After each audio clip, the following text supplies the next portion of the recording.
नमस्कार दोस्तों। Computer hardware का रिपेयर का दो कॉन्सेप्ट है, एक है कार्ड लेवल, एक है चिप लेवल। ठीक है, अब हम लोग कार्ड लेवल रिपेयर अगर करना चाहते हैं तो उसके लिए कुछ बेसिक आइडिया होना जरूरी है। Basic idea in the sense कि रैम के लिए क्या क्या प्रॉब्लम आ सकता है, फैन के लिए क्या क्या प्रॉब्लम आ सकता है, एसएमपीएस के लिए क्या क्या प्रॉब्लम आ सकता है। ठीक है, तो चलिए हम लोग देखते हैं। आज बहुत ही सिंपल वीडियो है ये। मैं कोशिश करूंगा कि आपको इस वीडियो में आपको डेस्कटॉप के अंदर का जो आर्किटेक्चर है इसका पूरा नॉलेज हो जाए। ठीक है, आपको और कोई वीडियो इसके बाद देखने की जरूरत ना पड़े इस टॉपिक में। ठीक है, सबसे पहले 90% केस में आता है डेस्कटॉप का, वो है नो डिस्प्ले। मतलब आपका सिस्टम ऑन हो रहा है लेकिन डिस्प्ले नहीं दे रहा है। तो डिस्प्ले नहीं देने का कार्ड लेवल का जो रीजन में आता है, सबसे पहले रैम। मतलब सबसे पहला जो प्रॉब्लम आता है रैम से आता है, मतलब रैम को ही सस्पेक्ट माना जाता है।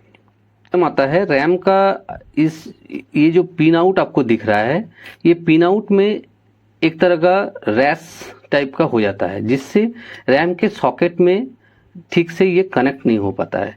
तो इस कारण से रैम बोर्ड से डिस्कनेक्ट कर सकते हैं, किसी किसी पिन में हो जाता है। तो जब बोर्ड उस पर्टिकुलर मतलब पिन को डिटेक्ट नहीं कर पाता है तो आता है नो डिस्प्ले का इशू। ठीक है, तो उसका सॉल्यूशन क्या है? रैम को खोलने के बाद आपको किसी इरेजर से रैम के आउटलेट को, सारा आउटलेट को आपको साफ करना पड़ेगा। पूरा मतलब जोर से प्रेस करके आपको एकदम घिस के साफ करना पड़ेगा। ये रैम के स्लॉट के ऊपर नहीं कीजिएगा, क्योंकि ये घिसा हुआ रबर गिर रहा है, वो अगर रैम के आउटलेट के ऊपर गिर जाए और वो फिर रैम को प्रेस करने से फंसा हुआ रह जाए तो वो फिर किसी न किसी पिन को डिस्कनेक्ट कर देगा। ठीक है, तो उसके लिए आप एक हैंडी टाइप का ब्लोअर रखिएगा इस तरह का। इससे क्या होगा, प्रेशर से हवा निकलता है, प्रेस करने से वो रैम का स्लॉट को क्लियर कर देगा। और डस्ट और मॉइस्चर भी बहुत हद तक जिम्मेदार होता है इस तरह का मतलब इशू लाने के लिए। तो अगर आप किसी भी पुराना डेस्कटॉप को खोलेंगे तो आपको पहले तो डस्ट मॉइस्चर मिलेगा, डस्ट तो पूरा मिलेगा। तो डस्ट को साफ कीजिएगा, ब्रश से भी कर सकते हैं और पूरा हाई प्रेशर जो ब्लोअर मिलते हैं उससे भी कर सकते हैं। पूरा क्लीन करके साफ करना पड़ेगा। उसके बाद आता है बोर्ड के जो कंपोनेंट है, बहुत ही नैनो टाइप के कंपोनेंट है, रेजिस्टेंस है, कैपेसिटर है, जो भी है, बहुत ही छोटे स्तर में आपको अगर पूरा मैग्नीफाइंग ग्लास से देखना पड़ेगा तो आप देखेंगे कि डस्ट और मॉइस्चर मिलके एक तरह का रेस्ट या फिर एक तरह का जंग लग गया है, जिसके कारण वो पर्टिकुलर कंपोनेंट अपना जो ट्रैक है, अपना जो फॉयल है, उससे कनेक्ट नहीं है। ठीक है, तो वो चिप लेवल के इसमें आ जाता है, लेकिन आपको वो भी थोड़ा सा देख लेना चाहिए कि बोर्ड पूरी तरह से क्लीन है कि नहीं। इस तरह का मैग्नीफाइंग ग्लास आपको रखना पड़ेगा और थोड़ा बोर्ड को बारीकी से देख लेंगे। मतलब उसको फिजिकली बोर्ड को देखना होता है, मतलब फिजिकली कोई डैमेज है कि नहीं। डैमेज मतलब किसी भी सेमीकंडक्टर मटेरियल का कोई भी पिन अगर डिस्कनेक्ट हुआ है तो कुछ ना कुछ वो प्रॉब्लम करेगा। और डिस्कनेक्ट होता है वो सिर्फ एक रीजन में बता रहा हूँ। अभी आपको हजारों तरह का रिपेयरिंग में जब आप आएंगे तो बहुत तरह के प्रॉब्लम फेस करना पड़ेगा। आपको अगर नॉलेज रखना है तो नॉलेज कभी भी बेकार नहीं जाता है। मैं छोटी से छोटी बात को भी शेयर कर रहा हूँ। ठीक है, तो अभी हम लोग अपना टॉपिक में आ जाते हैं कि रैम के लिए नो डिस्प्ले आता है ज़्यादातर। तो रैम का आउटलेट जो आपको है वो पूरा साफ रखना पड़ता है। तो इसको घिस देंगे, उसके बाद उल्टा साइड में भी घिस देंगे तो क्या होगा, उसका आउटलेट, उसका पिन आउट क्लीन हो जाएगा। अब वो जब क्लीन हो जाएगा तो उसको आप उसके स्लॉट को भी साफ कर लेंगे, प्रेशर टाइप के एयर मार के पूरा साफ कर लेंगे। उसके बाद आप एक पूरा शार्प टाइप का ट्वीजर इसके स्लॉट में घुसा के इस तरह से साफ कर सकते हैं। ठीक है, इससे क्या होगा, वो उसके अंदर भी अगर कुछ रैश टाइप का हुआ होगा तो वो भी क्लियर हो जाएगा। उसके बाद आप इस रैम को फिर से इस तरह इंसर्ट कर सकते हैं। ठीक है, अच्छा, रैम को लगाते वक्त आपको ध्यान रखना पड़ेगा। अगर आपको मतलब लगेगा कि रैम को इस तरह खोले तो इस तरह लगा देंगे, तो कोई क्या करता है, ये जो नोच है, मान लीजिए ये DDR3 है तो ये यहाँ एक कट मार्क है, DDR4 होता तो लगभग बीचों बीच कट मार्क होता। DDR2 होता तो एकदम किनारे आपको ये कट मिलता। तो ये कट जो है ये उसका नॉच है। अब उस स्लॉट में भी उस तरह का नॉच बना हुआ है, तो आपको उस स्लॉट का और इसका पूरा जैसे एकदम सीधा मतलब मिलाना पड़ेगा कि वो नॉच बराबर घुसा है कि नहीं। अगर आप उल्टा लगा के इस तरह उल्टा करके ये करेंगे, प्रेस करेंगे, तो रैम टूट भी सकता है। ठीक है, आपको सीधा रैम को उसके स्लॉट में लगाना है। ठीक है, अब ये रैम को जब आप सीधा इसके अंदर प्रेस करेंगे और दोनों कॉर्नर में थोड़ा सा प्रेस करेंगे तो वो रैम अपना जगह में फिट बैठ जाएगा। ठीक है, फिर भी आप थोड़ा लॉक को चेक कर लेंगे कि वो प्रॉपरली बैठा कि नहीं। ये बैठ गया स्लॉट में, ये अभी क्लियर हो जाएगा, मतलब डिस्प्ले आ जाएगा। अगर फिर भी डिस्प्ले ना आए तो उस नेक्स्ट ये है कि आप इस रैम को बदल के दूसरा रैम, इस रैम को बदल के दूसरा रैम लगा के देख सकते हैं।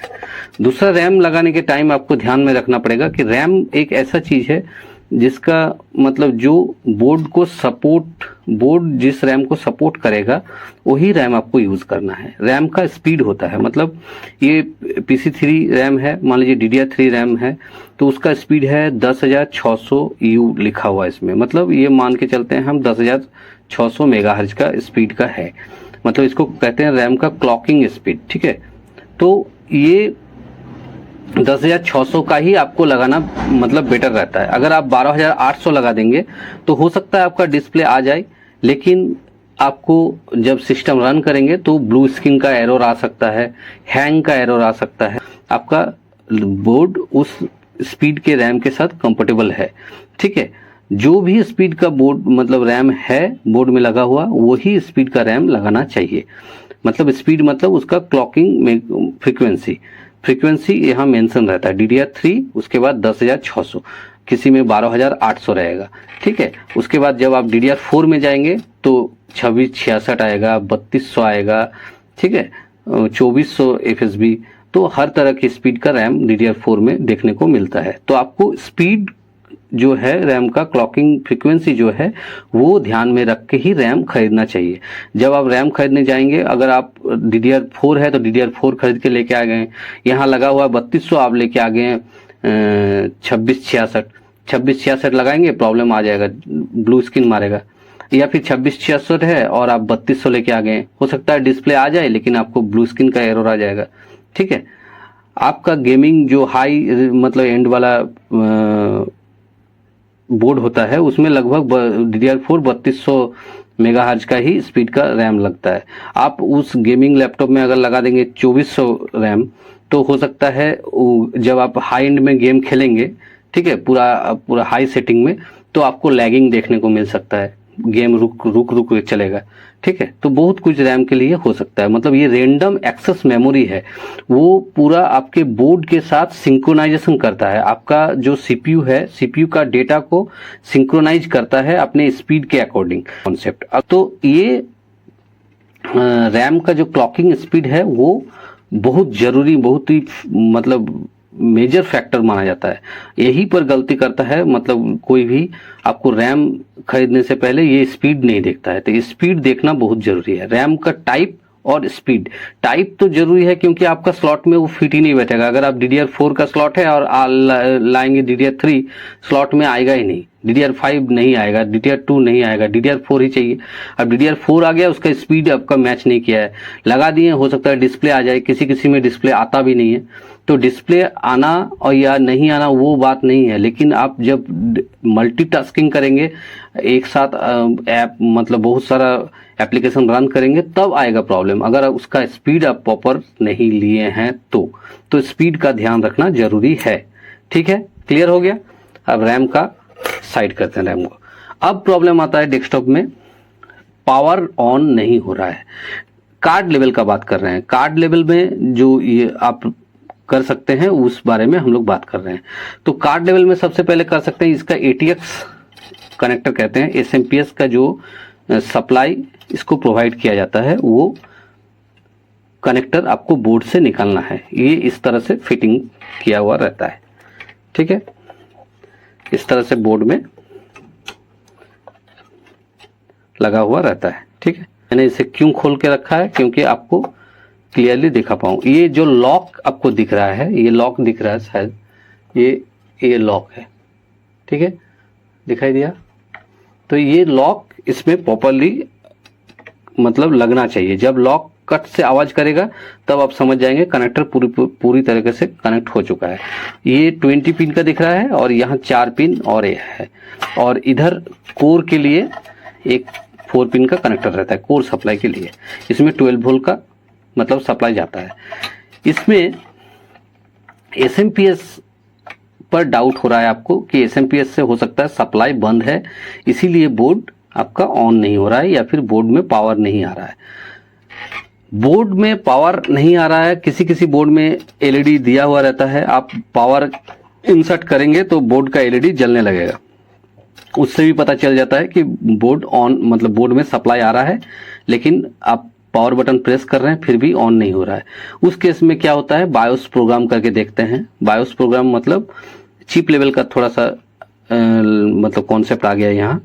तो बायोस चिप को निकाल के प्रोग्रामर में लगा के उसका जो बायोस फाइल है, बिन फाइल है, उस फाइल को उसमें राइट कराते हैं और फिर से लगा के देखते हैं कि बोर्ड का अगर बायोस करप्ट हुआ रहेगा तो वो किसी मतलब कंडीशन में बोर्ड को ऑन होने नहीं देता है, ठीक है।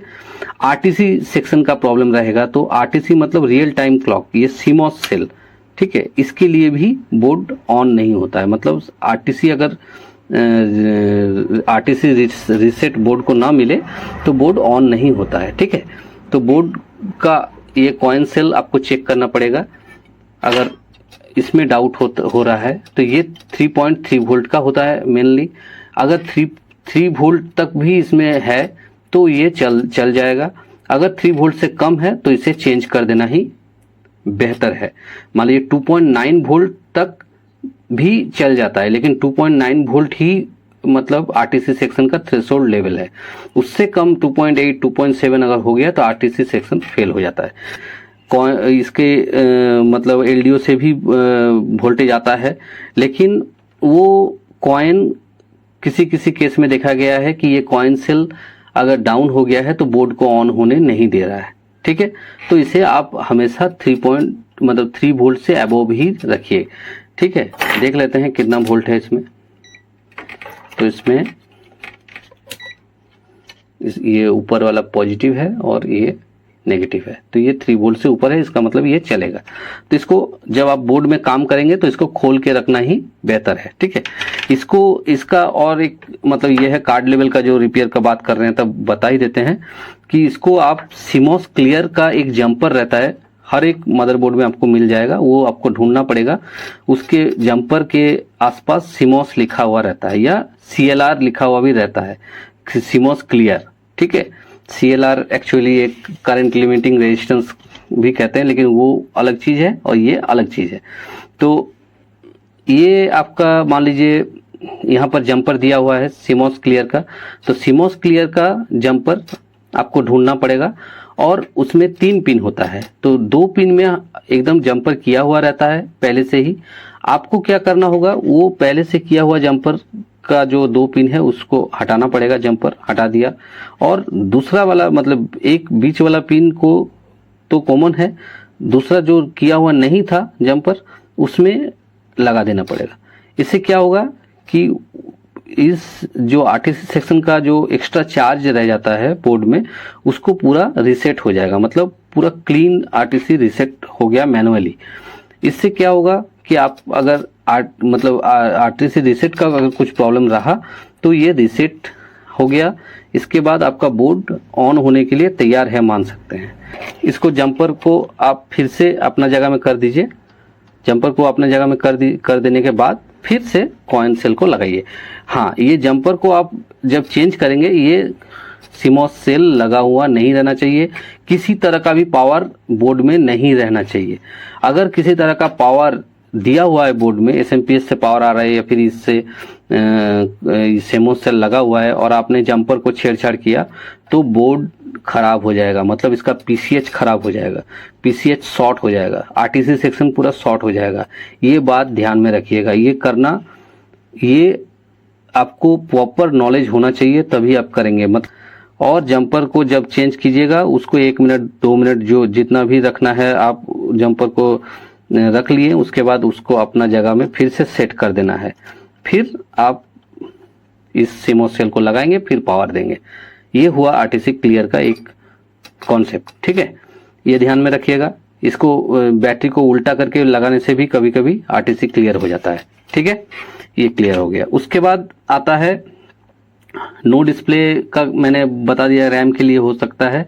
रैम अगर आपका साफ करके हो गया काम तो हो गया, अगर रैम साफ करने के बाद भी नहीं हुआ तो आपको रैम परचेज करके दूसरा रैम लगाना पड़ेगा। दूसरा रैम लगाएंगे, उसका स्पीड और उसका टाइप दोनों एकदम सेम होना चाहिए। वो अलग अलग होगा तो बोर्ड में प्रॉब्लम आएगा, ठीक है। उसके बाद आप अगर 2 रैम इसमें बोर्ड में है तो बारी बारी से एक एक रैम को लगाएंगे। हो सकता है उसमें से एक रैम खराब है, इसके लिए पूरा बोर्ड मतलब नो डिस्प्ले होके रहा है, ठीक है। तो आपको बारी बारी से 2 रैम लगा के चेक करना है कि डिस्प्ले आ रहा है कि नहीं, ठीक है, ठीक है, ओके। उसके बाद आपको अगर सीपीयू से रिलेटेड, मान लीजिए सीपीयू के कारण कुछ दिक्कत लग रहा है, तो आप क्या करेंगे, सीपीयू मतलब सेंट्रल प्रोसेसिंग यूनिट या प्रोसेसर भी कह सकते हैं इसको। तो इसको आप इसका फैन का चारों स्क्रू को खोलेंगे,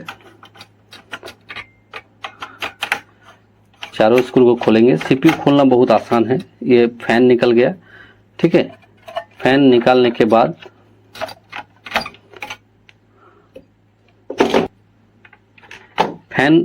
बाद ये सीपीयू का सॉकेट का लॉक है।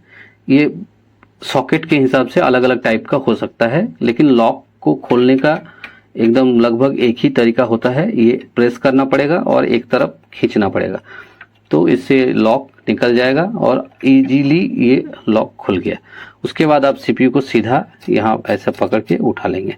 ज़्यादा उस सॉकेट के साथ छेड़छाड़ नहीं करेंगे, क्योंकि सॉकेट में बहुत ही बारीक बारीक आउटलेट निकले हुए हैं जो इसके एलजीए टाइप ये होता है, मतलब लैंड ग्रिड एरे कहते हैं, ठीक है। तो एलजीए मतलब एलजीए सॉकेट इसलिए इसको कहते हैं। लैंड ग्रिड मतलब ये जो आउटलेट आपको दिख रहा है प्रोसेसर के ऊपर, ये एकदम सरफेस में मिले हुए हैं। ये एकदम पूरा छोटे छोटे पिन आपको नजर आ जाएंगे, ठीक है। तो पिन नहीं है एक्चुअली, ये पूरा एक तरह का डॉट डॉट बना हुआ है, तो वो प्रोसेसर का पिन आउट है, ठीक है। अब वो पिन आउट सीधा इस सॉकेट के पिन आउट से कनेक्ट होते हैं, तब सॉकेट और मतलब सॉकेट वो बोर्ड से कनेक्ट है, सीपीयू बोर्ड से कनेक्ट हो जाता है। तो इसको अगर आपको डाउट हो रहा है कि सीपीयू के कारण डिस्प्ले नहीं आ रहा है या फिर ऑन नहीं हो रहा है, तो सीपीयू को कैसे बदलेंगे, तो सीपीयू को देखेंगे कि कौन सा सीपीयू इस बोर्ड में लगा हुआ है। तो सीपीयू को देखने का एक ये है, मान लीजिए सीपीयू में लिखा हुआ नहीं है कि कौन सा सीपीयू है, तो इसमें एक चीज लिखा हुआ रहता है SR नंबर, SR0TB लिखा हुआ है इसमें, ठीक है।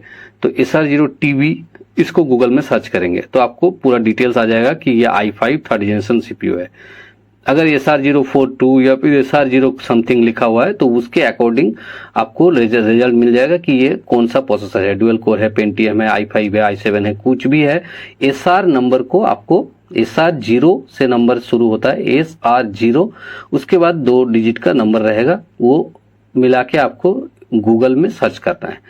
ये आपको प्रोसेसर पता करने का तरीका मैंने बता दिया कि ये SR नंबर को गूगल में सर्च करने से आप प्रोसेसर के बारे में पूरा डिटेल्स आपको मिल जाएगा। उसका क्या कोर है, क्या ये कॉन्फ़िगरेशन है, क्या टाइप है, क्या जनरेशन है, सारा चीज मिल जाएगा। जनरेशन देखने का उपाय है कि अगर i5 थर्ड जनरेशन मैंने इसको बताया, तो i5 थर्ड जनरेशन कैसे बताया कि i5 लिखा हुआ है और उसके बाद 3470 लिखा हुआ है, तो 3 को हम लोग देखते हैं।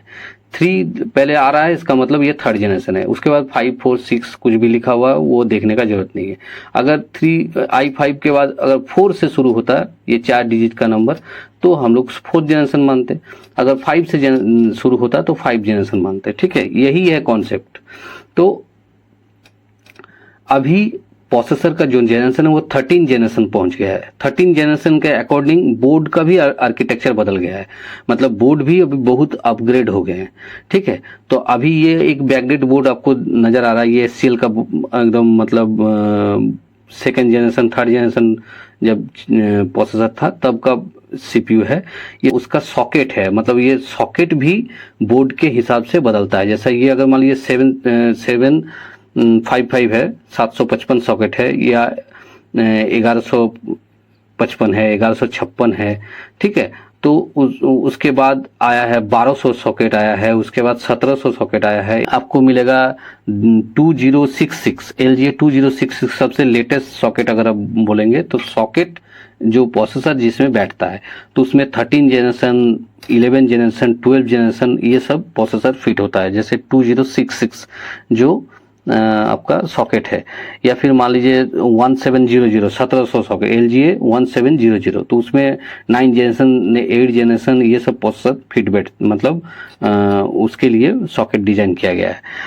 जैसे जैसे मतलब टेक्नोलॉजी अपग्रेड हो रहा है, उस तरह से मान लीजिए ये सीपीयू भी अपग्रेड हुआ है जेनरेशन के अकॉर्डिंग। अब जेनरेशन जब अपग्रेड हुआ है तो ये एक चिप देख रहे हैं, इसको कहते हैं पीसीएच। तो पीसीएच उठ के सीपीयू के अंदर ही चला गया, उसको कहते हैं एसओसी, सिस्टम ऑन चिप, ठीक है। तो ये दो चिप मिलके ये बना रहा है, एक कॉम्बिनेशन बन रहा है। तो जब वो सीपीयू अपग्रेड हुआ है तो उसके हिसाब से उसका सॉकेट भी अपग्रेड करना पड़ा है, सॉकेट को भी उसके हिसाब से डिजाइन करना पड़ा है। तो सॉकेट का नंबर भी उस तरह से चेंज हुआ है और बोर्ड का आर्किटेक्चर भी उस तरह से चेंज हुआ है, ठीक है। लेकिन आपको बेसिक अगर आइडिया रहा कि बेसिक क्या है, बेसिक को छोड़कर कुछ भी नहीं हो सकता है। मतलब ये जो कॉन्सेप्ट है, ये जो मतलब मदरबोर्ड है, उसका जो बेसिक थ्योरी है वो कभी चेंज नहीं होगा, उसको तो फॉलो करके ही अपग्रेडेशन होगा। जैसे ये सब मॉसफेट दिख रहा है, तो मॉसफेट 4 मॉसफेट दिख रहा है, तो इस चारों मॉसफेट को एक ही पैकेज में पैक करके एक मॉसफेट बना दिया। तो एक्चुअल में इंटरनली तो 4 ही मॉसफेट है, लेकिन उसको एक मॉसफेट बना दिया क्योंकि वो मतलब कम जगह में ज़्यादा कंपोनेंट मिल गया और कम पावर कंजम्पशन भी हुआ और हाई परफॉर्मेंस भी हुआ। परफॉर्मेंस हाई हो जाएगा क्योंकि एक पैकेज में हो जाएगा, तो वो उसका जो करंट लॉस का पॉसिबिलिटी है वो घट जाएगा। तो प्रोसेसर का जेनरेशन के हिसाब से सॉकेट का भी नंबर मतलब अपग्रेड किया जाता है, मतलब सॉकेट का भी डिजाइन चेंज किया जाता है, उसका एक यूनिक नंबर होता है। जैसे पहले 755 था LGA 755, उसके बाद आ गया 1155, उसके बाद आ गया आपका 1200, उसके बाद आ गया 1700। इस तरह करके अपग्रेड होते होते LGA 2066 ये बहुत ही अपग्रेड सॉकेट कह सकते हैं। तो गेमिंग लैपटॉप जो होते हैं उसके हिसाब से अगर आप देखेंगे तो गेमिंग लैपटॉप का कॉन्फ़िगरेशन बहुत ही हाई होता है, ठीक है। तो उसमें आपको 11 जनरेशन 12 जनरेशन प्रोसेसर, आपका DDR5 रैम, उसके साथ साथ हाई स्पीड मतलब रैम, उसके रैम का भी मतलब बोर्ड जो रैम सपोर्ट करेगा वो मान लीजिए 64 GB 128 GB सपोर्ट करेगा। इसमें बोर्ड आपको हाई मतलब बहुत ज़्यादा तो सपोर्ट करेगा तो 8 GB सपोर्ट करेगा, 8 GB से ऊपर नहीं करेगा। लेकिन आप अभी का अपग्रेड बोर्ड अगर लेंगे तो 128 GB 256 GB तक मतलब रैम होता है। ये अभी भी मतलब बहुत अपग्रेड होना बाकी है। तो आपको अगर इस लाइन में काम करना है तो आपको खुद को भी अपग्रेड करना होगा। तो ये सीपीयू का मैंने बताया कि सीपीयू आपको i5, i7, i3, dual core कुछ भी समझना है तो उसका SR नंबर को गूगल में सर्च कीजिएगा, आपको सारा डिटेल्स मिल जाएगा। SMPS का ऑन करने का तरीका ये है कि इसका देखिए एक ग्रीन वायर है, इसको कहते हैं PS ऑन, मतलब पावर स्विच ऑन वाला ये मतलब वायर है। इसको अगर बोर्ड में लगा हुआ जब रहता है और SMPS को चेक करते हैं तो SMPS इसके ये जो ग्रीन वाला वायर है इसको लॉजिक से ग्राउंड किया जाता है, मतलब लॉजिक से लो किया जाता है, जिसके कारण SMPS ऑन हो जाता है। तो ये हम लोग मैनुअली अगर ऑन करना चाहेंगे तो इसको ग्राउंड मतलब किसी भी ब्लैक तार के साथ ग्रीन तार को शॉर्ट कराना पड़ेगा। आप जब शॉर्ट करा देंगे और उसमें पावर देंगे तो SMPS चलने लगेगा, ठीक है, जिससे आपको पता चल जाएगा आपका SMPS ठीक है या खराब है। अगर ये शॉर्ट कराने के बावजूद भी अगर SMPS का पंखा नहीं घूम रहा है तो आप मान सकते हैं कि आपका SMPS खराब हो गया है। अगर आपका ये ग्रीन और ब्लैक तार को शॉर्ट कराएंगे और पंखा घूम रहा है तो आप SMPS ठीक है ऐसा मान सकते हैं, ठीक है। तो SMPS चेक करना बहुत ही ईजी है, ठीक है। ये हो गया SMPS। उसके बाद आप इसमें अगर हार्ड डिस्क की जगह SSD लगाना चाहेंगे तो SATA SSD ये है, ठीक है, ये SATA SSD है। तो ये आपका ये हार्ड डिस्क की जगह में टाइट हो जाएगा। हार्ड डिस्क को हटा के अभी मैक्सिमम मतलब जो भी डेस्कटॉप यूज़र हैं या फिर जो भी लैपटॉप यूज़र हैं वो SSD करा रहे हैं, क्योंकि SSD हार्ड डिस्क से कई गुना तेज है। SATA SSD भी तेज है और NVMe SSD उससे बहुत ज़्यादा तेज है, लेकिन ओल्ड जनरेशन के बोर्ड में NVMe SSD का स्लॉट नहीं मिलेगा। अभी अगर आप नया बोर्ड खरीदने जाएंगे डुअल कोर या फिर कोर टू डू या फिर आपका first generation second generation processor support करने वाला बोर्ड, तो अभी के जो नया बोर्ड प्रोडक्शन हो रहा है तो उसमें SSD का स्लॉट मिल रहा है, NVMe SSD का स्लॉट मिल रहा है। वो आप जब खरीदेंगे तब आप पूछ लेंगे कि इसमें NVMe SSD का स्लॉट है कि नहीं। अगर आपका NVMe SSD स्लॉट के साथ आ रहा है तो आपको ये SATA टाइप SSD लगाने का जरूरत नहीं पड़ेगा। NVMe SSD SATA SSD से कई गुना ज़्यादा तेज होता है, ठीक है। तो आपको NVMe SSD का स्लॉट पहले पूछ लेना होगा कि आप जब बोर्ड खरीदने जाएंगे तो कोई भी लो प्राइस का ही बोर्ड खरीदेंगे तो उसमें भी आपको NVMe SSD का स्लॉट मिलने का चांस है। मतलब अभी हर तरह मतलब अभी जो नया बोर्ड प्रोडक्शन हो रहा है लोअर जनरेशन का भी, जैसे मैंने कहा कि फर्स्ट जनरेशन डुअल कोर या फिर आपका second generation third generation support करने वाला बोर्ड जो कि 61 आपका या फिर 81 बोर्ड होते हैं, वो आपका NVMe स्लॉट के साथ आ रहा है, ठीक है। ये बात ध्यान में रखिएगा। अगर आपको बोर्ड डेस्कटॉप बोर्ड खरीदना है तो आपका NVMe स्लॉट होना चाहिए। उसमें NVMe स्लॉट होने से आपको एक एडवांटेज मिल जाएगा कि आपका सिस्टम बहुत ही मतलब फास्ट चलेगा, ठीक है। अगर आपका NVMe स्लॉट नहीं है, आपका बोर्ड रनिंग है, तो आप ये SATA टाइप मतलब SSD भी लगा सकते हैं। जो प्रॉब्लम आता है लैन का प्रॉब्लम आता है, लैन से रिलेटेड अगर प्रॉब्लम आएगा तो लैन कार्ड भी लगा सकते हैं या फिर आप इसमें मतलब वाईफाई रिसीवर जो होते हैं वो USB में यूज़ कर सकते हैं। वाईफाई रिसीवर 200-300 रुपये में मिल जाता है। अगर लैन से ही आपको काम करना है तो लैन कार्ड आपको अलग से इस PCI में लगाना पड़ेगा। ऑडियो अगर प्रॉब्लम हुआ है, ऑडियो काम नहीं कर रहा, ऑडियो आउटपुट IC यहाँ पर लगा हुआ है, तो ये IC से अगर ऑडियो आउटपुट नहीं हो रहा तो ऑडियो कार्ड लगा सकते हैं, PCI एक्सप्रेस स्लॉट में ही लगता है। ग्राफिक्स कार्ड लगा सकते हैं, PCI एक्सप्रेस स्लॉट में लगता है। अब आपको लेटेस्ट जनरेशन का अगर बोर्ड खरीदना है तो आपको क्या क्या बात ध्यान में रखना पड़ेगा, तो वो रखना। अगर आप मान लीजिए गेमिंग PC बिल्ड कर रहे हैं तो आपको सबसे पहले आपको बहुत महंगा बोर्ड होगा, वो 20,000 से ऊपर का ही बोर्ड होता है। हाई जनरेशन का 9 जनरेशन 10 जनरेशन 11 12 जनरेशन का CPU आप ये करेंगे, उसके अकॉर्डिंग आप बहुत ही हेवी ब्रांड का अगर MSI का बोर्ड महंगा होता है आपका, या फिर गीगाबाइट आसूस, ये सब है गेमिंग मतलब मदरबोर्ड के लिए बहुत ही फेमस ब्रांड है। अगर आप इस तरह के ब्रांड के साथ जाएंगे तो आपका मतलब बोर्ड का जो आर्किटेक्चरल डिज़ाइन है वो बहुत ही हेवी वो प्रोवाइड करते हैं और बहुत ही मतलब लॉन्ग मतलब एक लाइफ भी रहता है, ठीक है। तो उसके साथ साथ आपको देखना पड़ेगा उसमें किस जेनरेशन का PCI स्लॉट यूज़ किया गया है, जिसमें आपको मतलब उसके रिक्वायरमेंट के हिसाब से ग्राफिक्स कार्ड सपोर्ट करेगा कि नहीं, ठीक। मान लीजिए 9 जनरेशन i7 लगा रहे हैं या फिर i9 लगा रहे हैं तो वो मतलब ज़्यादा से ज़्यादा उसका सॉकेट में क्या क्या सपोर्ट हो सकता है, वो 11 जनरेशन सपोर्ट करेगा कि नहीं, 13 जनरेशन सपोर्ट करेगा कि नहीं, वो भी आपको पता होना चाहिए। इससे आपको फर्दर अगर और भी ज़्यादा अपग्रेड करने का ज़रूरत पड़ा तो आप अपग्रेड कर सकते हैं।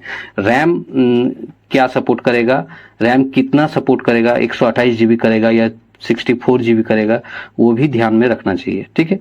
किसी भी मतलब हाई एंड अगर आप सिस्टम बना रहे हैं तो अगर आप ऐसे यूज़र बेसिक मतलब जैसे ऑफिशियल काम करने के लिए सिस्टम बना रहे हैं तो आपको थोड़ा कम प्राइस में ही आप पूरा PC बिल्ड कर सकते हैं। वो तो मैक्सिमम 20,000 के अंदर अच्छा PC बिल्ड हो जाएगा, ठीक है।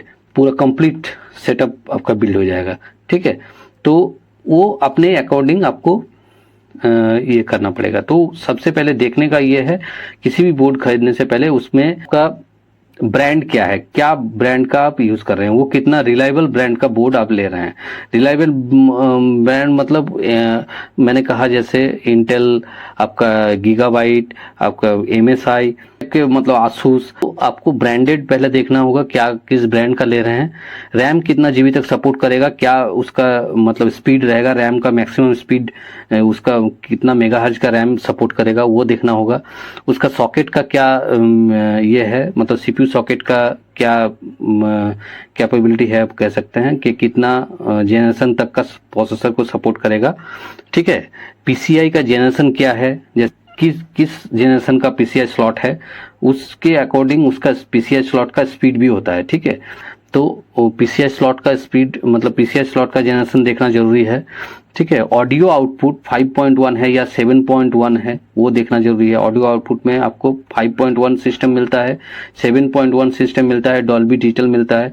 इनबिल्ड वाईफाई है कि नहीं, इनबिल्ड वाईफाई अभी मैक्सिमम मतलब थोड़ा अपग्रेड जो बोर्ड आ रहे हैं उसमें इनबिल्ड वाईफाई का मतलब ये आ रहा है, जैसे लैपटॉप में होता है, उसमें आपको बॉडी में एंटीना लगाने का एक कनेक्शन मिल जाता है और वाईफाई उसमें इनबिल्ड रहता है, जिससे आपको एक्सटर्नल कोई मतलब वाईफाई कार्ड या फिर आपको लैन लगाने का जरूरत नहीं पड़ता है। पूरा वो इंटरनेट को वाईफाई से ही ये करता है। USB कितना है, USB स्लॉट 3.0 है या 2.